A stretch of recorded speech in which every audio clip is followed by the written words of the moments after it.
Assalamualaikum warahmatullahi wabarakatuh. Saya Isra Al-Ayubi izin mempresentasikan tugas UAS Manajemen Strategi Syariah dengan tema Strategi Marketing Mix 7P pada UMKM Cucur Pandan Anyar Kabupaten Marjang Lebok. Untuk mengetahui pemasaran dalam pandangan Islam, hal ini dapat dilihat dari tujuh aspek, yaitu yang pertama aspek produk dalam perspektif Islam. Produk jika ditinjau dari perspektif ekonomi Islam memiliki batasan tertentu yang lebih spesifik mengenai definisi produk. Allah Subhanahu wa taala memerintahkan kita menggunakan dan memanfaatkan dan mengkonsumsi produk yang halal saja. Sedangkan yang haram harus ditinggalkan. Ada tiga hal yang perlu dipenuhi dalam menawarkan sebuah produk. Yang pertama, produk yang ditawarkan memiliki kejelasan barang, kejelasan ukuran ataupun takaran, kejelasan komposisi, tidak rusak ataupun kadaluarsa dan menggunakan bahan yang baik. Nah, selanjutnya produk yang diperjualbelikan adalah produk yang halal, yang haram tidak boleh diperjualbelikan. Dalam hal segi promosi maupun iklan tidak boleh melakukan kebohongan.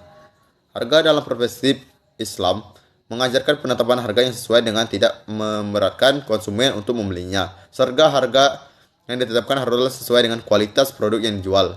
Dalam aturan harga dalam Islam menganjurkan peraturan untuk berlaku adil dan tidak merugikan salah satu pihak. Penetapan harga tidak mementingkan keinginan pribadi pemilik saja, tetapi juga mempertimbangkan kemampuan daya beli masyarakat ataupun konsumen. Larangan yang dilakukan Rasulullah Shallallahu Alaihi Wasallam dengan tujuan tidak ada seorang pun yang bisa melambungkan harga seenaknya, yaitu yang pertama larangan najasi, yang kedua larangan baibat albat, yang ketiga larangan talqi ala rukban, yang keempat ataupun yang terakhir larangan istizna dan iktikar. Yang selanjutnya yang ketiga tempat atau distribusi dalam perspektif Islam. Prinsip utama konsep distribusi menurut pandangan Islam yaitu peningkatan dan pembagian hasil kekayaan agar sirkulasi kekayaan dapat ditingkatkan. Dengan demikian kekayaan yang ada dapat melimpah serta merata dan tidak hanya beredar di antara golongan tertentu saja, tetapi menyebar dengan rata. Promosi dalam perspektif ekonomi Islam. Banyak pelaku bisnis menggunakan teknik promosi dengan memuji barangnya setinggi langit dan tidak segan-segan mendiskreditkan produk saingannya atau menjelek-jelekan produk pesaingnya. Bahkan ada kejadian produk pesaing dipalsukan kemudian dilepas ke pasar sehingga pesaingnya memperoleh citra yang buruk di masyarakat.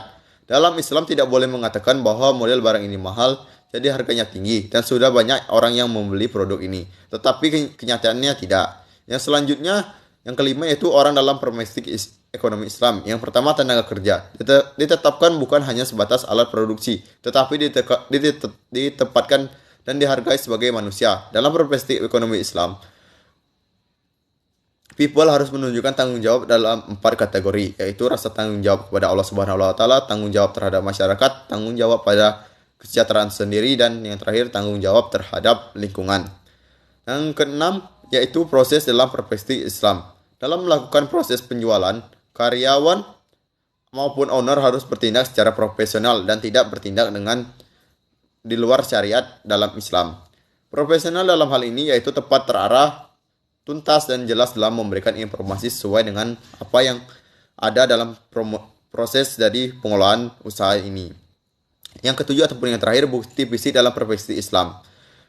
Profesionalitas sebuah perusahaan jasa dapat dilihat dari bukti fisik yang ditampilkan. Hal ini ditunjukkan dengan penampilan fisiknya yang mencerminkan nilai-nilai Islam, mulai dari kenyamanan, ketersediaan fasilitas, kebersihan, serta hal-hal lainnya yang berkaitan dengan penampilan fisik sebuah perusahaan tersebut.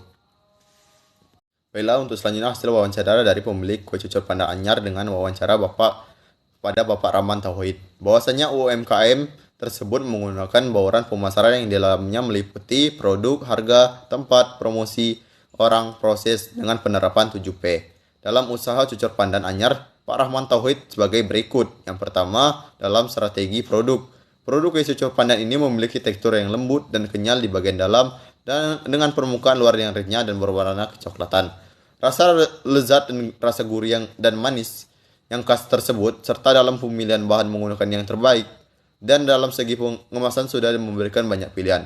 Kue cucur ini sangat memperhatikan soal cita rasa dari produk supaya para konsumen tidak kecewa. Yang selanjutnya dalam segi harga. Untuk memikat konsumen, diperlukan strategi harga agar konsumen berminat dan bertahan membeli produk kue cucur ini. Kue cucur ini memiliki harga yang terjangkau, sedangkan jika ada kendala dalam hal harga bahan baku yang meningkat, jika harga tidak terlalu naik secara drastis ataupun signifikan, Bapak Rahman Tauhid tidak akan menaikkan harga kue cucurnya. Tetapi jika sudah naik sampai harga bahan baku sebesar 20%, maka akan sedikit menaikkan harga menjadi 1.500 dari awalnya 1.000 per biji. Akan tetapi jika bahan baku menurun lagi, maka harga akan kembali menjadi normal kembali. Yang selanjutnya, yang ketiga, place. Dalam pemasaran, menentukan sebuah tempat merupakan hal yang sangat penting. Dan pada produk kue cucur pandan ini, masih terletak dalam gang yang sempit sehingga perlu penyesuaian yang lebih dalam lagi dalam mengatasi permasalahan ini. Akan tetapi, kue cucur pandan ini memiliki mitra-mitra bisnis yang strategis dalam memasarkan produk cucur ini, sehingga banyak dikenal orang-orang dan para konsumen yang ingin membeli produk tersebut. Yang selanjutnya dalam segi promosi. Promosi dalam segi cucur pandan ini, promosi awal dilakukan dengan menawarkan pembuatan kue cucur pandan pada orang-orang yang sedang melakukan acara. Jika mereka puas akan produk yang ditawarkan, maka tahap selanjutnya yaitu melakukan promosi ke media sosial supaya produk lebih banyak dikenal oleh para konsumen ataupun masyarakat. Untuk yang kelima yaitu people. Produk kue cucur pandan ini anyar ini memiliki 2 karyawan dengan bagian mereka masing-masing. Karena tentunya untuk mendukung proses pelayanan yang lebih terarah. Pastinya membutuhkan karyawan guna melakukan proses produksi tersebut, produksi produk ini. Yang selanjutnya yang keenam yaitu proses berhubungan unit usaha. Cucur pandan ini mempunyai tempat yang luas dan fasilitas yang cukup lengkap. Maka proses produksi langsung di tempat usaha tersebut. Menurut salah satu wawancara dengan salah satu karyawannya, dia mengatakan, ongkos saya yang dikeluarkan sedikit, waktu untuk membuat produk akan lebih efisien, dan dalam hal penyediaan fasilitas sangat cukup dan terjaga kebersihannya, sehingga proses produksi dapat berlancar dengan lancar dan aman. Itulah salah satu wawancara dari salah satu karyawan cucur pandan tersebut.